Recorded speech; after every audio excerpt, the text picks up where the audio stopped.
Ya, Assalamualaikum warahmatullahi wabarakatuh. Waalaikumsalam. Pemirsa, jumpa kembali bersama saya Islahuddin Panggabean di program Mimbar Fokus, salah satu program dari Mimbar Umum TV Channel yang fokus membahas isu yang berkembang, isu yang menarik di tengah-tengah masyarakat.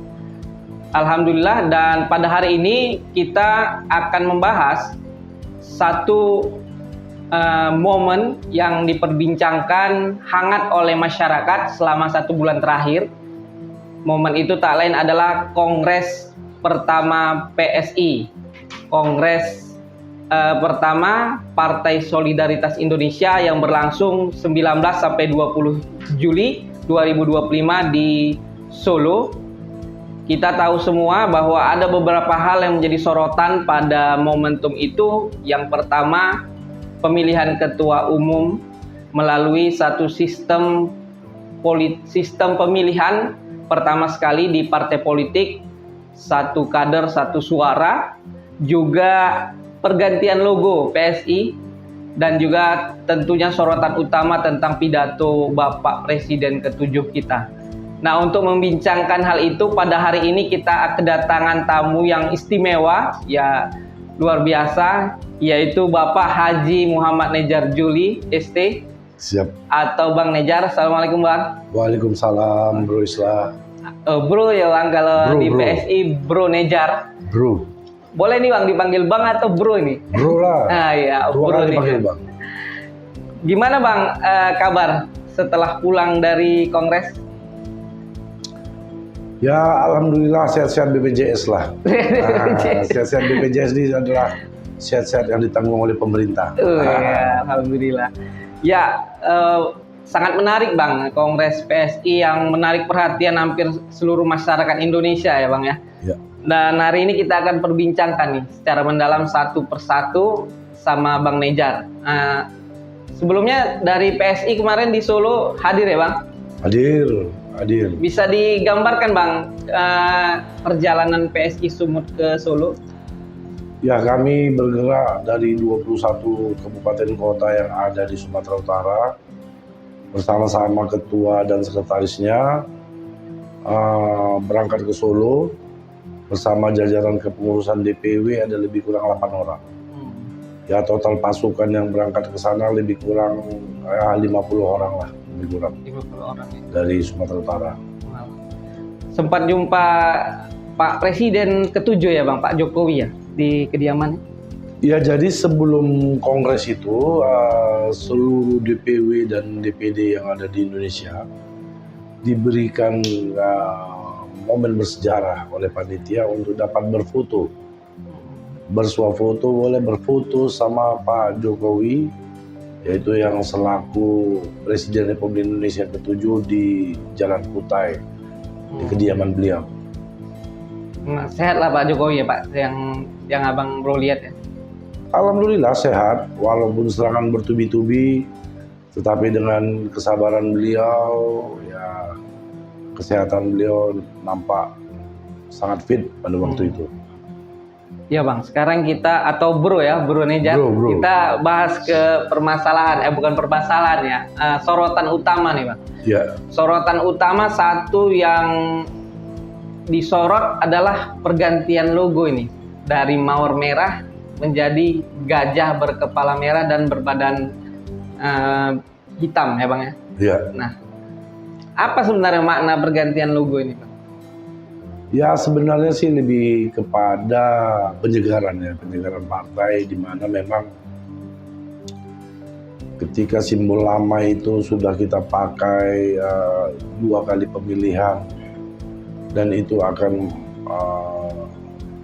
lebih bergairah lagi apabila di kongres pertama nih desakan dari beberapa kawan-kawan DPW, DPD, kita harus berani berevolusi, merubah bentuk dari mawar menjadi sesuatu yang lebih kuat, yang terlihat di masyarakat. Ya, hari ini berdasarkan diskusi dengan Pak Jokowi, diskusi dengan para tokoh-tokoh, maka muncullah sebuah simbol gajah yang mana ini menggambarkan peristiwa-peristiwa pewayangan ya, di masa lalu adalah telah lahirnya Bima melalui cangkang yang kuat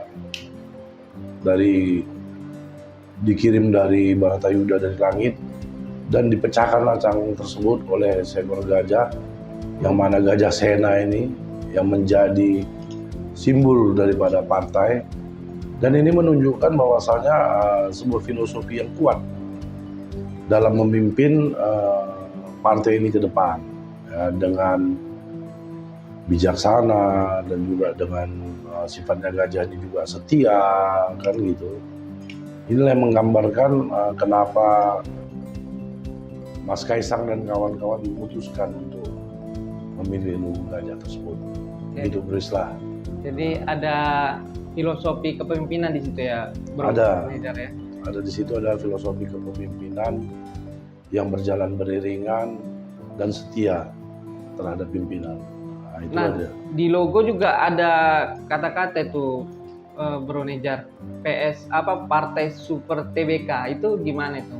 Nah, penjelasan. Ya, artinya kalau Super TBK itu ya super terbuka. Kalaupun bisa dimaknakan sebenar-benarnya, itu adalah TBK itu adalah ibaratnya sebuah perusahaan yang sudah go public. Ya. Nah, di sini TBK dimaknai dengan terbuka, itu hampir mengimplementasikan hal yang serupa, kan gitu, antara terbuka dengan go public tadi. Seluruh kader memiliki partai ini sesungguhnya dengan cara memilih calon-calon pemimpin mereka ke depan melalui one man one vote yang disusun dan dibuat di dalam sebuah aplikasi pemilihan umum, ya, di aplikasi Siap kalau di PSI. Ini menjadikan sebuah rumusan baru dan terobosan baru terhadap sebuah demokrasi. Satu-satunya partai di Indonesia yang memilih calon ketua melalui e-voting itu, ya, dalam sebuah kongres itu hanyalah PSI.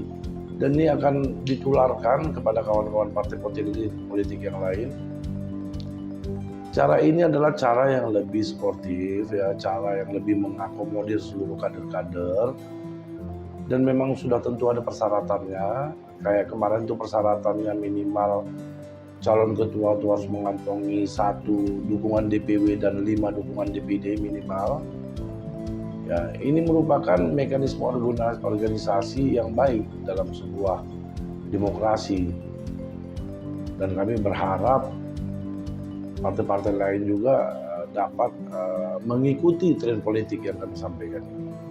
Jadi perubahan logo tersebut, gajah dan Super TBK tadi punya makna yang mendalam dan ingin diperkenalkan oleh PSI sebagai partai yang modern lah gitu ya. Iya.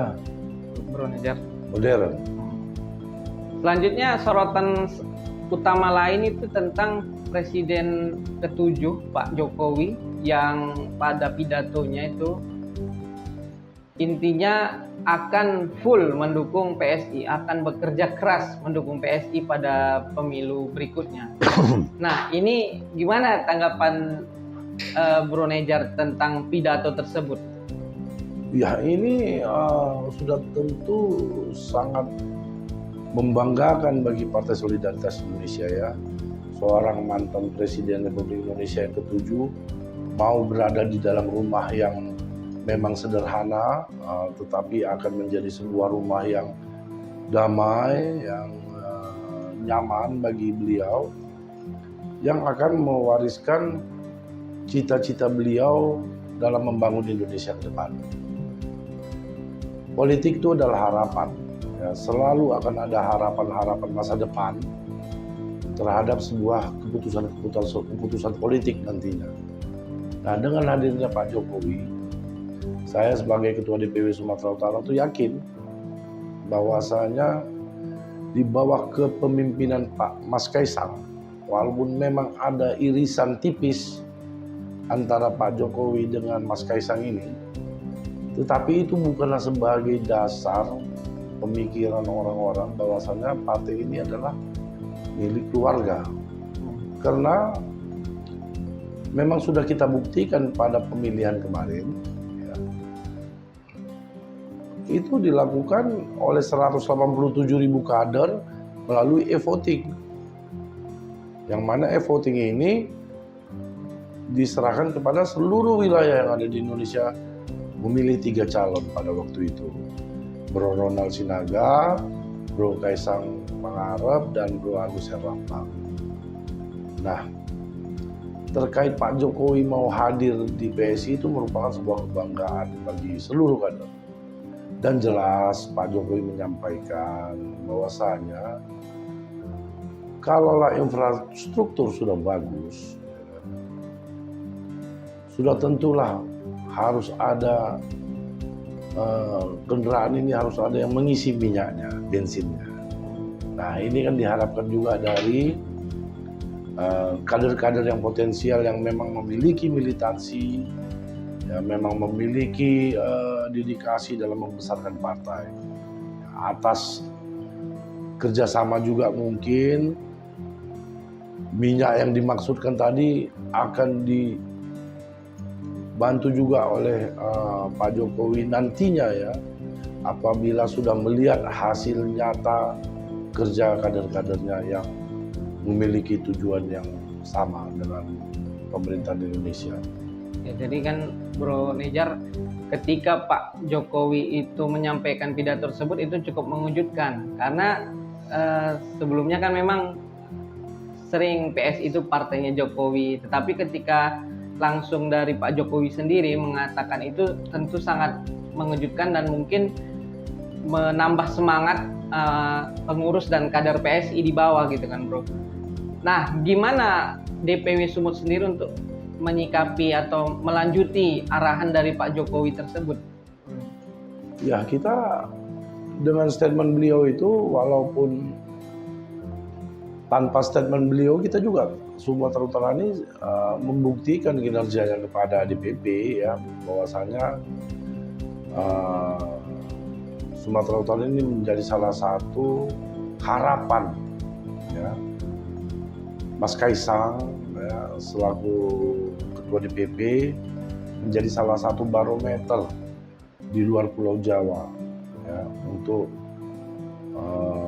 kelompok orang-orang yang mencintai PSI ini. Nah, itulah bentuk nyata saya nanti akan merapikan seluruh jajaran struktur yang ada di Sumatera Utara. Kita ya akan menyampaikan kepada kader-kader untuk membuang ego sektoral dulu yang nomor 1 ya. Yang nomor 2, jangan lama kali move on dengan hanyut dalam sebuah romantisme politik, yaitu ketika lambang mawar itu menyimpulkan keharuman, kewangian yang akan mewangikan di sekitarnya, sehingga kader-kader tadi itu akan memiliki rasa yang terlalu mendalam terhadap kecintaan sama partai, tetapi tidak didukung dengan hasil yang maksimal. Mereka hanya bisa merasakan ini mawar partai pendahulu, ini mawar adalah partai yang bagaimana, tetapi ketika pemilihan legislatif semuanya jong, nggak mampu menciptakan kursi.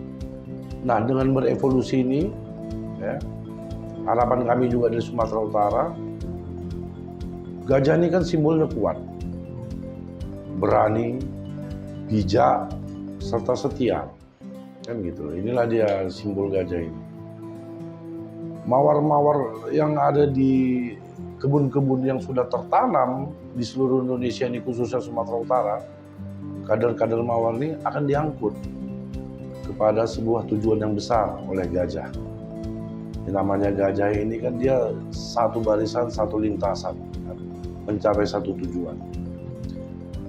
Mawar-mawar ini udah buang ego sektoral, romantis politik. Tutup buku. Harapan saya Sumatera Utara ini dan Indonesia, ayo kita rapikanlah. Mungkin ada suara-suara sumbang yang mengatakan kenapa harus gajah dan lain sebagainya. Kita tutup. Ini adalah instruksi pimpinan kita yang tertinggi hari ini yang nyata-nyata dipilih oleh Kongres dalam sebuah pesta demokrasi partai politik. Jadi nggak usah kita terlalu baper, masa lalu akulah pendiri. Nah, itulah tadi yang saya sebutkan romantisme politik, ya, sentimental sifatnya, keakuan terhadap kepemilikan partai sebagai pendahulu, sebagai pelopor. Nah, itu kita buang. Kenapa? Kita harus sama-sama membawa Mawardi ke tempat yang besar, yang nanti akan mewangikan, yang akan mengharumkan suasana di tempat yang baru tersebut. Nah, begitulah kira-kira berusaha. Luar biasa, penggambarannya sangat filosofis ya, Bro. Nah, kita ke yang satu lagi nih, Bro Nejar, tentang PPSI yang memperkenalkan e-vote, one man one vote atau satu kader satu vote. Melalui itu pemilihan umum terpilihlah Mas Kaisang Pangarep kembali. Nah, tetapi ini ada sedikit pertanyaan ini, Bro Nejar. Karena di awal minggu, setahu saya mengikuti perkembangan, itu kan ada Bro Ron yang memimpin pertama. Namun pada 2 hari terakhir, akhirnya Mas Kaisang yang memimpin.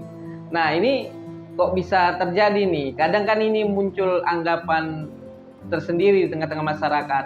Padahal awalnya Bro Ron yang memimpin, akhirnya di 2 hari terakhir melejit atau memimpin kembali Mas Kaisang. Itu gimana dinamika yang terjadi di PSI?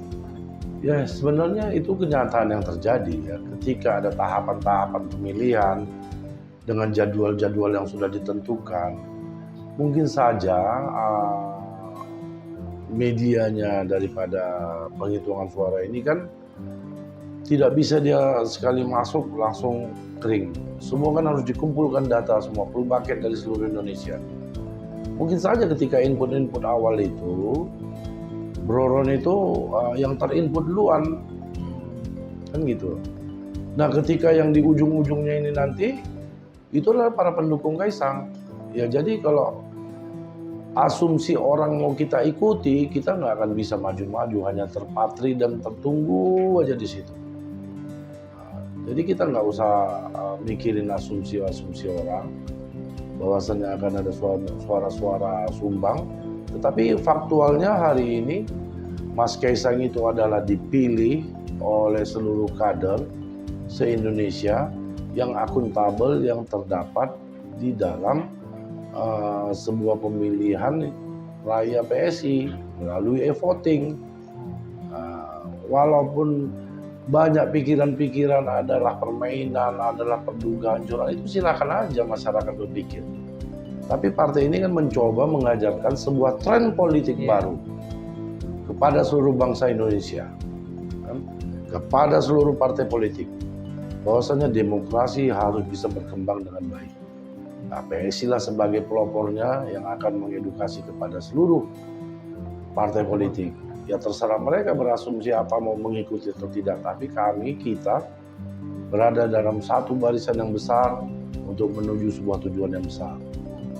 Jadi PSI sudah memulai dengan memberikan teladan gitu ya, Bro. Iya, betul. Terkait e-vote ini. Selanjutnya kan kita udah membahas tuh 3 poin tadi. Nah, sekarang kan tujuannya nih, Bro Nejar, untuk PSI masuk ke parlemen atau DPR RI. Ya. Nah, seberapa yakin Bro Nejar PSI akan lolos untuk pemilu mendatang? Kalau saya bilang 100% itu saya terlalu sombong. Ya kan? Saya cukup mengatakan 51% PSI bakal lolos Senayan. Faktornya apa itu, Bro? Ketokohan Pak Jokowi, ketokohan Mas Kaisang, ya, dan ketokohan Big Bro Jeffrey Giovanni selaku founding father, ya, selaku pendiri partai, ya, ketua Dewan Pembina, ya, dan lagi banyaknya tokoh-tokoh baru yang masuk ke dalam Partai Solidaritas Indonesia, baik kepala daerah, baik legislator di seluruh wilayah di Indonesia. Sehingga ini salah satu menjadi sebuah alasan, ya, kenapa saya yakin 51% pasti menang. Nah, 1% itu pun menentukan, kan gitu dia. Kalau kita bilang 50-50 itu belum pasti, tapi kalau 51% itu pasti menang, kan gitu. Nah, di samping itu kan kelompok simpatisan dari Pak Jokowi juga ini masih banyak. Bara JP, JPKP, Projo, semualah ada elemen relawan Pak Jokowi. Yang notabene Pak Presiden kita ketujuh ini kalau masih untuk orang yang suka beliau itu lebih kurang 8-10% itu masih ada. Kan begitu dari jumlah penduduk di Indonesia. Separuh aja ini yang bisa bersama PSI itu udah 4% angkanya. Ditambah lagi perolehan PSI di tahun 2024 2,89. Makanya lebih kurang 4 tambah 2,89 6,89 lah minimal dari 500 kursi ya. Itu lebih 560 kursi itu lebih kurang ya 560 kali 7% sekitar 40 orang lah. Iya. Tapi target kami bukan 70 orang duduk di parlemen nantinya. Ya, dan kenapa? Kalaupun kita harus duduk di parlemen dengan jumlah yang kecil, itu tidak akan bisa menentukan arah pergerakan negara Republik Indonesia kita yang tercinta ini. Tapi kalau kita banyak, kita bisa jadi penentu, kita bisa mengarahkan pembangunan yang ada di negeri ini. Ya, luar biasa Bro Nejar. Ya, kita tahu dari PSI 2 pemilu mendatang selalu meningkat ya Bro ya. Tinggal PSI ke DPR RI yang kemarin hanya 0, sekian saja ya. Ya. Nah, mungkin target 1, sekian. 1, sekian. Nah, terakhir nih Bro Nejar, karena waktu juga yang membatasi, apa untuk mencapai parliamentary threshold ataupun pemilu ke depan, capaian target PSI Sumut menuju pemilu 2029 nanti apa aja target yang Bro Nejar? Yang pertama menciptakan kursi DPR RI di 3 dapil yang ada. Yang kedua, kami akan berupaya mengoptimalisasi lagi dalam memberi rangsangan kepada seluruh kader-kader baru dengan keyakinan bahwasanya hadirnya Pak Jokowi ini akan membawa sebuah warna baru di bawah kepemimpinan Kaisang Pangarep nantinya. Ini merupakan harapan kami sehingga target di Sumut itu 5 kursi minimal itu bisa tercapai. 5 kursi DPR RI. DPR provinsi. Oh, DPR provinsi. Kalau DPR provinsi RI tiap dapil 1. Oh, arti 3 DPR RI, 5 provinsi. Ya, kalau kabupaten kota harapan kita masing-masing kabupaten kota itu bisa menciptakan 2 kursi minimal. Ya, walaupun di beberapa kota sekarang sudah ada yang ada. Ya, kalau yang sudah ada tentu akan kita tingkatkan 2 kali lipat. Tapi bagi yang belum ada minimal 2. Kenapa? Inilah yang akan menjadikan kekuatan politik baru dengan gaya kepemimpinan Mas Kaisang yang baru, Kongres yang baru dalam membangun partai untuk Indonesia Prabowo Gibran. Baik, luar biasa Bro Nejar dialog kita pada hari ini. Tentunya kita berharap kerja-kerja PSI di masyarakat untuk menimbulkan kepercayaan kepada partai yang telah berlogo gajah. Dan mudah-mudahan PSI terus bermanfaat lah bagi masyarakat khususnya di Sumatera Utara. Terakhir Bro Nejar yang ingin disampaikan kepada masyarakat. Ayo Bro NC sekalian, masyarakat yang memang menginginkan Indonesia ini perubahan di bawah tangan-tangan para milenial, login PSI segera. Jangan lupa kita bersama-sama bergandengan tangan menuju Indonesia Raya Prabowo Gibran. Baik, terima kasih Bro Nejar. Pemirsa Mimbar Umum TV, demikian dialog kita dengan Ketua DPW PSI Sumatera Utara, Bro Nejar Zuli. Saya memanggilnya ya, Bang. Mudah-mudahan bermanfaat bagi kita semua. Mohon maaf bila ada kekurangan dan kesalahan. Billahi taufiq wal hidayah. Wassalamualaikum warahmatullahi wabarakatuh. Waalaikumsalam.